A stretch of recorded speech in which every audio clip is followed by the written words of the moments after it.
You are truly the undefeated champion. The producers of the show was hoping you'd have a little more feeling, more Mike, a little bit more Mike Tyson, more Mike Tysonisms, like. Hello, ladies and gentlemen. Sammy and I would like.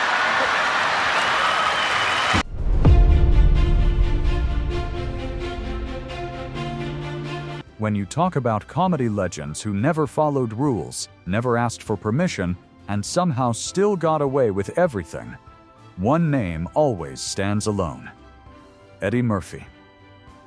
Because Eddie didn't just tell jokes, he entered rooms full of the most powerful celebrities in the world and turned them into comedy material in real time. No safety net, no rehearsal, no fear.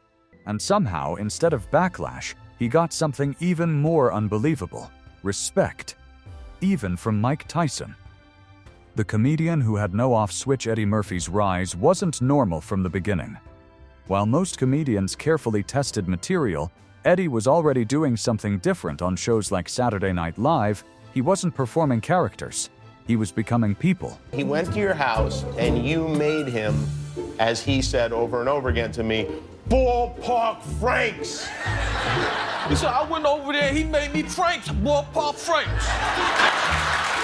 That's why I'ma always be cool with Eddie, because he made me them Franks. And when I was young, they used to call me Fat Murphy. Arnold Schwarzenegger, and every impression had the same dangerous quality. It felt too accurate to ignore, and too bold to be comfortable. But Eddie Murphy never slowed down for comfort. That's what made him unpredictable.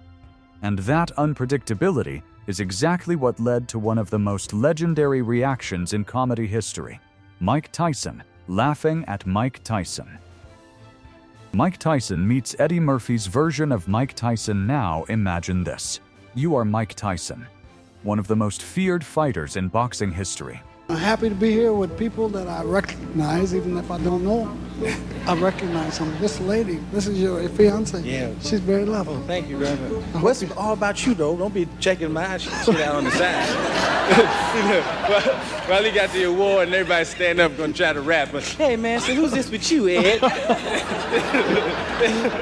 But in a fully committed, exaggerated, rhythm-perfect impression that captures your voice, your pauses, your intensity, your unpredictability. Eddie didn't just say lines. He became Mike Tyson energy. That soft-spoken tone suddenly rising into chaotic bursts. That strange mix of seriousness and humor. That unpredictable rhythm that made Tyson iconic in interviews. And instead of reacting with ego or irritation, Mike Tyson did something nobody expected. He laughed. Not a small laugh. Not a polite celebrity reaction, but a real reaction. The kind that says, yeah, that's actually me. Is it true that you watched Cocoon at Sammy Davis Jr.'s house with Sammy Davis? Yes, that is true. That's good. And you would go there and all the stars, like I saw Steve and Edie Gourmet, Michael would be there. Michael Jackson would be there. He watched Cocoon there? He was behind the door at first because there was too many people. Why Tyson didn't get offended? The reason this moment worked isn't just because Eddie was funny. It's because Eddie wasn't attacking Tyson. He was observing him. There's a huge difference. Comedy that mocks someone feels sharp.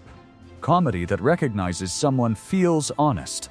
And Eddie Murphy has always mastered that balance. When he did Mike Tyson, he didn't reduce him to a joke. He amplified his personality traits. The slow, thoughtful way Tyson speaks, the sudden seriousness mid-sentence, the intensity hidden inside calm delivery, the unpredictable emotional switches. It wasn't funny Mike Tyson. Day and be like this. Can I talk to you for a minute? Yeah, what's your motherfucking problem, man? Well, how come you keep with me then, huh? What's all the motherfucking jokes? You don't like my clothes? What's your motherfucking problem? You know that I'm Michael motherfucking Jackson, I will bust your ass! It was Mike Tyson, seen through Eddie Murphy's brain. And Tyson recognized that instantly. That's why he didn't shut it down. He embraced it. Eddie Murphy's dangerous comedy style. Most comedians operate with invisible boundaries. Eddie Murphy never had them. What he said? You know what he said to me? It's a picture where we're standing face to face, and he asked me, it was like, so what kind of rinse are you using in your hair? Because my hair was black. And I was like, what? What kind of rinse are you using? He's like, wait a minute. And I said, well, actually, Mr. President, you're actually, I'm actually 3 months older than you. You're like born in August. And so that's not making me feel any better. The pattern, Eddie breaks the room Mike Tyson, wasn't the only one. This became Eddie Murphy's signature effect. He would enter a space, and within minutes, the energy would collapse into laughter. Jimmy Kimmel interviews? Out of control. David Letterman appearances? Constant laughter breaks. Award shows? Fully derailed. Even serious tributes didn't survive him. At a Richard Pryor tribute, Eddie still found a way to slip into jokes mid-moment, turning emotional atmosphere into comedy chaos. He didn't respect the tone, he respected the moment, and if the moment could be funny, he took it.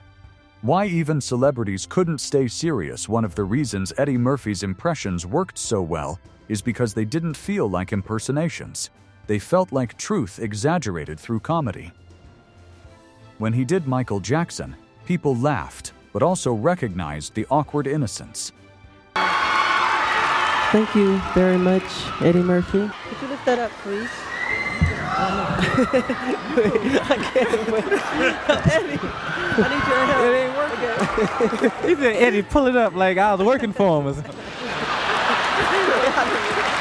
Because Tyson is not just a celebrity, he's a presence. And Eddie somehow turned that presence into comedy without breaking it. That's why Tyson could laugh.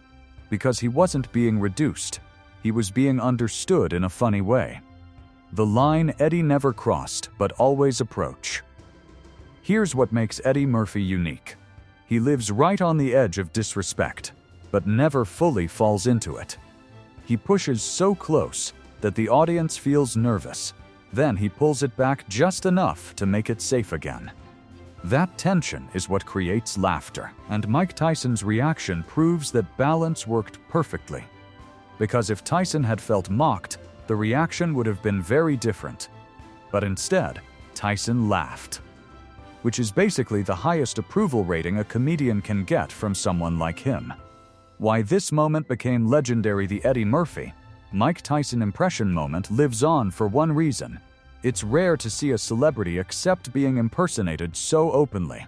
Most public figures either ignore it, get offended, or distance themselves, but Tyson did the opposite. He laughed. He watched Cocoon there? He was behind the door at first because there was too many people. There's too many people in the room. He was hiding behind the door. I said, Eddie, come on. And I went behind the door, and then we would stand behind the door, and I was like, there's so many people in there. Eddie Murphy's greatest skill isn't impressions. It's control of perception.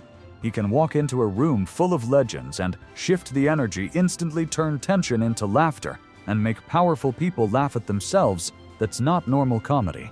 That's cultural influence, and Mike Tyson's reaction is proof of it. Yeah, but motherfucker, I'll moonwalk all up and down your ass, motherfucker. You mind your motherfucking business. I hear some more shit, I'm gonna put this glove up your ass. I'll see you later.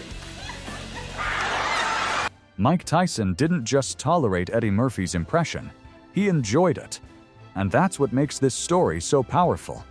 Because in Hollywood, where egos are protected and images are controlled, Eddie Murphy remains one of the only people who can break through all of it with a joke. And instead of anger, he gets laughter.